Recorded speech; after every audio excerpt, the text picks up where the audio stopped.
Subscribe करें और bell दबाएं ताकि कोई खबर रह न जाए।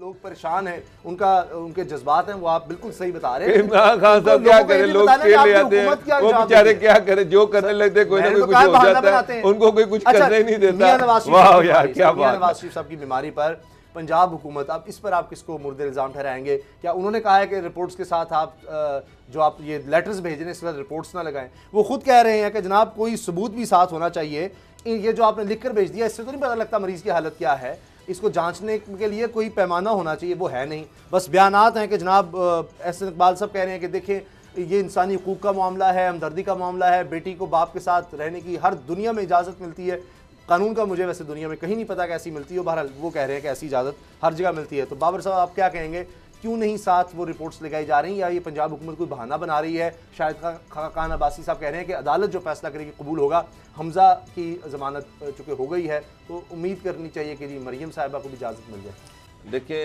उसामा साहब, वो रिपोर्ट्स तो मैंने पढ़ी हैं, मैंने आपको पहले भी कहा था कि उन रिपोर्ट्स में तो कुछ नहीं है, सिर्फ वो तोता मैना की कहानी है। एक पहली रिपोर्ट डॉक्टर अदनान की, फिर डॉक्टर डेविड लॉरेंस की, फिर डॉक्टर अदनान ने अब तीसरी मरतबा अपनी रिपोर्ट भेजी है। वो समराइज़ किया गया कि इनको ये बीमारियां हैं और ये इश्यूज़ हैं, लिहाजा इनका जो बाहर दुरानिया है स्टे करने का, इलाज करवाने का, उसको एक्सटेंड कर दिया जाए। तो पंजाब गवर्नमेंट, मैंने उस दिन भी आपको बताया था, इनडिसाइसिव है, अभी वो फैसला नहीं कर पा रही, अभी वो लेफ़्ट राइट ऊपर नीचे देख रही कि हमने करना क्या है, क्योंकि इन्होंने तो कुछ नहीं करना। वसीम अकरम प्लस ने, उनकी तो इतनी ज़रूरत नहीं है कि वो खुद ही फैसला कर लें कि जनाब उनको इजाज़त देनी है या नहीं देनी। इजाज़त जहाँ से आनी है उनका इंतज़ार किया जा रहा है। उधर से तो बात ये नहीं होगी, इमरान खान ने कहा मुझे मुफाहमत करने के, वज़ीर आज़म आज़ाद कश्मीर ने असम्बली में खड़े होकर कहा कि आप मुफाहमत कर लें, वो कहते हैं कि ये मुझे ना कहें प्लीज़, मुझे मुफाहमत का ना कहें, मैं मुफाहमत नहीं करूंगा, चाहे नवाज शरीफ चला जाए, शहबाज शरीफ चला जाए, इसहाक डार चला जाए, उन सबको बेलें मिल जाएं, लेकिन मुफाहमत नहीं होगी। और सारी कौम को नज़र आ रहा क्या हो रहा है। ये मियाँ साहब का जो स्टे है वो एक्सटेंड होना ही होना है। अब मैं आपको आज भी कह रहा हूँ, ये आप देख लीजिएगा, अल्टीमेटली इसको इन्होंने एक्सटेंड कर देना है। रिपोर्ट्स जो है वो आ जाएंगी। शहबाज शरीफ साहब जो है उनकी स्टेटमेंट ज़हन में रखें, कल जो उन्होंने कहा कि जो मरियम है वो कि नवाज शरीफ जो है उनका हॉस्पिटल में दाखिल कराना था, लेकिन दो दफ़ा उनका जो एडमिशन है इसलिए डिले किया गया कि मरियम जो है वो बेटियां वो पहुंच जाएं। अब मुझे बताएं कि वो किसको ये मैसेज दे रहे थे, ये खरल साहब किसको एनकोड कर सकते हैं कि ये किसको ये मैसेज दिया जा रहा था और किनसे कहा जा रहा था कि साहब अब मरियम को 2 मिनट है आपके पास। बेल होनी चाहिए। ये मियां साहब हर दफ़ा इस तरह करते हैं, वो जेल में होते हैं, वो कहते हैं मैंने इलाज कराने के लिए हॉस्पिटल नहीं जाना, वो इनकार करते हैं। वो हॉस्पिटल जाते हैं, वो कहते हैं जब तक मरियम नहीं आती मैं इलाज नहीं करवाऊंगा। फिर उनको डिस्चार्ज किया जाता है, वो कहते हैं मरियम साथ नहीं जाएगी तो मैं नहीं जाऊँगा। अब वहाँ ऑपरेशन नहीं करवा रहे जब तक मरियम नहीं आती। और अब हुकूमत मेरा ख्याल है 2-3 हफ्ते तो ये रिपोर्ट खेल के गुजार चुकी है, और 2 महीने गुजर जाएंगे तो कोई मसला तो नहीं है। कोई मसला नहीं है। नवाज शरीफ नहीं आ रहे, ना इस रिपोर्ट ना भी भेजें, वो ख़त के साथ कुछ चीज़ लगाए ना लगाएं। पहले भी मैं कह रहा हूँ ये लफ्ज़ी गोलाबारी है और कागजी कार्रवाई है, इससे कोई मैटर नहीं करता, इससे कोई नवाज शरीफ वापस नहीं आ रहे, ना हुकूमत ये रिजेक्ट करेगी। बस ऐसे ये कार्रवाइयाँ चलती रहेंगी कागजी। मामला ये है कि मरियम साहिबा का मशहूर ज़माना इंटरव्यू भी आपको याद होगा, जब उन्होंने कहा था कि लंदन क्या, मेरी तो पाकिस्तान में प्रॉपर्टी कोई नहीं। फिर आपने करोड़ों रुपए की उनकी जो प्रॉपर्टियां हैं और उनको तोहफे तहफ, और फिर 1485 कनाल जाती उम्रा के एतराब में ज़मीनें भी उनके नाम निकलती देखी। देखी आपने पाकिस्तान। फिर चश्मे फलक ने यह भी देखा है, क्लिप अभी मैं देख रहा था चौधरी गुलाम हुसैन के साथ और आरव निज़ामी साहब के साथ, वो लाइन पर उन्होंने लिया हुआ था, मरियम साहब खुद वीडियो कॉल पर थी, तो वो पूछ रहे थे कि आप नवाज शरीफ साहब इतने क्रिटिकल है लंदन में, तो आप उनके साथ नहीं गई। तो उन्होंने कहा कि मैं नवाज शरीफ जो है उनसे मेरा बहुत प्यार है, मोहब्बत है, इश्क तक, मतलब इस हद तक मैं बड़ी चुके बेटी हूँ, बहुत ज़्यादा मेरे से उनकी है मतलब। लेकिन उन्होंने कहा नवाज शरीफ साहब जो है उनको हॉस्पिटल में नालियाँ लगी और मैं देख नहीं सकती, मैं नहीं देख सकती। दूसरा ये है कि जो मेरी दादी हैं नवाज शरीफ साहब की, जो वालदा हैं, उनको भी मैंने लुक आफ्टर करना है। और मैंने नवाज शरीफ साहब जब ठीक भी इवन के हो गए तो मैंने उनको कहा कि आपके पास मैं आ जाऊं 2 दिन के लिए, तो उन्होंने सख्ती से मना कर दिया कि आपको जो काम दिए वो करें। अब वही मरियम साहिबा जो वालद को नालियां लगे हुए नहीं देख सकती, अब वो किस तरह देखेंगी नालियां लगे हुए, वालदा को और छोड़कर आई किस थी तरीके डेथ बेड से पे। नहीं, वालदा की बात कर वो रही है। वालदा यानी नवाज शरीफ साहब की वालदा को वो कह रही कि उनको नहीं, ढारस मैं वैसा बनाने कह के रहा लिए हूं बेगम कि कुलसूम की बात कर रही हैं। मरियम साहबा अपनी वालदा को भी तो छोड़कर आई थी। हाँ, बेगम छोड़ कुलसूम के की आई बात- थी। वो उनका जो नवाज भी शरीफ से नजरिया बात नहीं था, कर रहे, नहीं, आप पुरानी बात कर रहे हैं। बेगम वालन कुलसूम साहब के की। हवाले से चौधरी गुलाम हुसैन क्लिप में वो पूछ रहे थे कि वालन साहब के हवाले से, वालदा के लिए भी तो आई तो थी ना, वालन वालदा साहब को भी छोड़कर जब ऑपरेशन वगैरह जिस तरह गया था ना यूके में, जिस तरह लेके गए थे नवाज शरीफ साहब को, तो आपको पता है उस वक्त as a de facto prime minister के वो ये तौर कह पर रहे वो थे, उसके एंजॉय बाद कर उनको रहे थे। एहसास हो गया कि उनको पाकिस्तान नहीं आना चाहिए था, वालिदा के पास ही रहना चाहिए था। शायद इस दफा वो कह रही हैं कि पहले भी ये हुआ कि मैं सियासत के लिए, अपने नजरिए के लिए, मुल्क में बहरहाल इलेक्शंस थे, हमजा शहबाज का वरना- मैंने कहा था आपको पहले ब्रेकिंग न्यूज दे दी थी जी जी कि वो आ जाएंगे बाहर। एक केस में आ गए, नाला केस जो है वो रमजान शुगर मिल वाला, आगे रह गया मनी लॉन्ड्रिंग वाला, अच्छा सर, वो अगली दूसरा- खबर है हमारी। हाँ, असासों वाला, उसमें तो उनकी बेल हो गई। अब मरियम साहिबा जो है वो भी बाहर चली जाएंगी, ये आप रिकॉर्ड पे रख लें। नवाज शरीफ साहब को एक्सटेंशन मिल जाएगी, ये लिख लें। नवाज शरीफ साहब को एक्सटेंशन मिल जाएगी अगर वो मंदरजात नहीं भी भेजते खतों के साथ, अगर वो लैब रिपोर्ट नहीं भी भेजेंगे, अगर वो मुसद्दका तस्दीक नहीं भी करवाएंगे, तो फिर भी उनको एक्सटेंशन चलें, सर, मिल मुझे जाएगी। ब्रेक लेनी मरियम है। साहिबा बाहर आपकी इन चली बातों से मुझे ना जाएंगी, बाहर शहबाज का चली ट्वीट जाएंगी। याद आ गया है। शहबाज शरीफ साहब की तस्वीर थी, बड़े रिलैक्स होके वो बैठे हुए हैं कुर्सी पर, और वो लिखा हुआ था गेम चेंजर।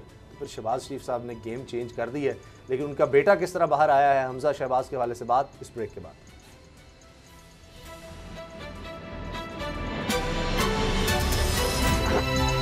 अब पता चला।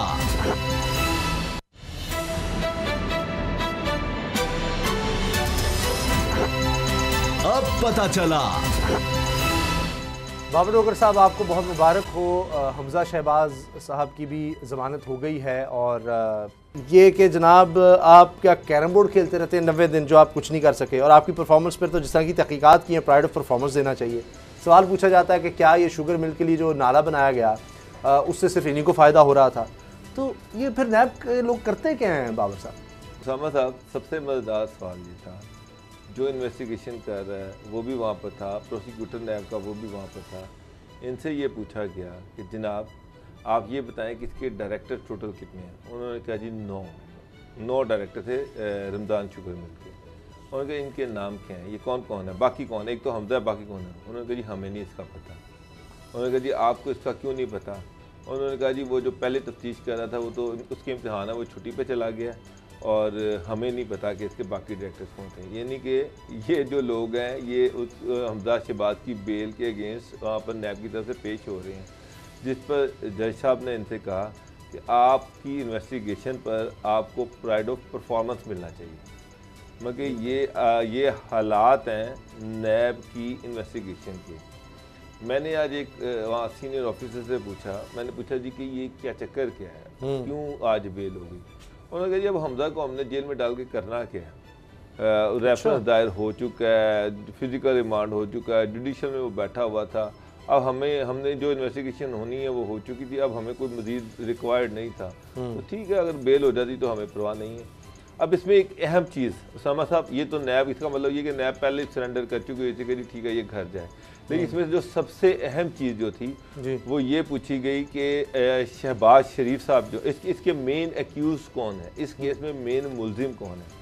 उन्होंने कहा जी शहबाज शरीफ, और हमजा जो है वो इसमें ज़िमनी मुलजिम है। उन्होंने कहा जी शहबाज शरीफ की बेल, उन्होंने कहा जी वो तो हो चुकी है। उन्होंने कहा नैब उस बेल के ख़िलाफ़ सुप्रीम कोर्ट में अपील में क्यों नहीं गई। नैब के पास कोई जवाब नहीं था, इसका कोई जवाब नहीं था। और मैंने जब जवाब मांगा तो उन्होंने कहा जी कि उनको रेफरेंस दायर हो चुका है, तो हमने उनको जेलों में क्यों रखना है।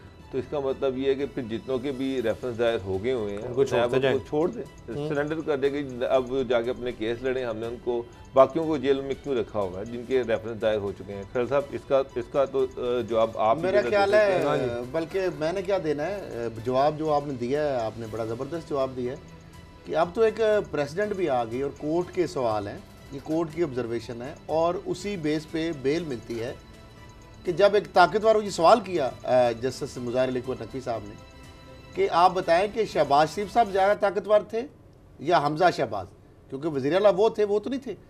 तो जिस तरह डायरेक्टर्स की आपने बात की, फिर उन्होंने कहा कि जब एक रेफरेंस दायर हो चुका है, 90 दिन आपके पास थे, मनी लॉन्ड्रिंग का और असासों का केस भी चल रहा था, तो अब ये ज़िमनी रेफरेंस क्यों दायर कर रहे हैं? तो नैब ने कहा जी हम ज़िमनी रेफरेंस दायर कर सकते हैं। उनका आपको कानून बता दे, उसके बाद कोई कानून नहीं बता सके। प्रोसिक्यूटर से जब ये सवाल किया गया कि आपने किस कानून के तहत ज़िमनी रेफरेंस फाइल करना है, वो जरा कानून बता दें। अब ये तो माशाल्लाह तैयारी नहीं, खैर साहब उनकी कैपेसिटी इतनी है। ये नैब ने जो दिहाड़ी पे ये जो दिहाड़ी पे रखे हुए ना सारे, कुश्ती भी हो सकती है, कुश्ती भी तो हो सकती है। आप खुद कह रहे हैं जाएं जान छोड़े। डायरेक्टर्स के नाम क्या है? उनको ये नहीं पता कि ज़िमनी रेफरेंस किस सेक्शन के तहत दायर होता है, किस लॉ, किस कानून, किस रूल्स के तहत, किस सेक्शन के तहत और कैसे दायर होता है, क्या प्रोविजंस हैं। अगर वो ये नहीं बता सकते तो फिर जो इमरान खान साहब कह रहे हैं, मुझे तो एक तो बात इस पे उसामा साहब, वो कहते हैं मैं एनआरओ नहीं दूंगा, मैं किसी को नहीं छोड़ूंगा। मुझे ये बताया कि नवाज शरीफ को एनआरओ मिल गया, वो बाहर चले गए सजा याफ्ता होने के बावजूद। शहबाज शरीफ साहब इसी रेफरेंस में बाहर बैठे हुए हैं, इंजॉय कर रहे हैं। इसाक डार इंजॉय कर रहे हैं। हसन हुसैन बाहर बैठे हुए हैं। शहबाज शरीफ का बेटे सलमान शहबाज मतलूब है, वो बाहर बैठे हुए हैं। फिर उसके बाद अली इमरान उनके दामाद वो बाहर बैठे हुए हैं।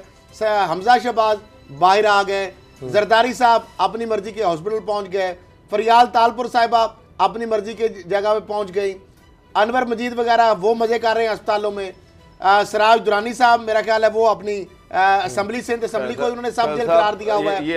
आर चीमा जो है वो बाहर आजाद हो चुके हैं। फवाद आजाद हो चुके हैं। मुझे रह कौन है? इमरान खान साहब किस कौन सा ऐसा मुल्ज़म है जिसके साथ एनआरओ नहीं करना, वो एक फरिश्ता जारी कर दे। सर इमरान खान साहब से पहले मेरा सवाल है चेयरमैन नैब से, उनकी कम स्टेटमेंट्स आई हैं कि ना वो जो साइकिल पे चलता था आज वो जहाज पे फिर रहा है, हमारा काम है उससे पूछना, हम उसे पैसे निकालेंगे। ये है नैब की परफॉर्मेंस, वो है नैब की परफॉर्मेंस। नैब ने अरबों रुपया निकाला, नैब ये करेगा, नैब वो करेगा। ये चेयरमैन नैब ने ये सारा कुछ कहा नहीं। हम चेहरे नहीं देखते, हम केस देखते हैं। क्या केस देखते हैं? ये केस देखते हैं। ये आपके इन्वेस्टिगेशन ऑफिसर, ये आपके प्रोसिक्यूटर रोज अदालतों में जलील हो रहे हैं। उनके पास जवाब तो होता कोई नहीं। आपको खुद को रिजाइन देना चाहिए था। बता रहा हूं इमरान खान साहब को, मैं इन्फॉर्म कर देता हूं। इमरान खान साहब आपको मैं पहले बता रहा हूं, शाहिद खाकान अब्बासी साहब बाहर आ रहे हैं। शाहिद खाकान अब्बासी साहब बाहर आ रहे हैं। रोक सको तो रोक लो। सब्सक्राइब करें और बेल दबाएं ताकि कोई खबर रह न जाए।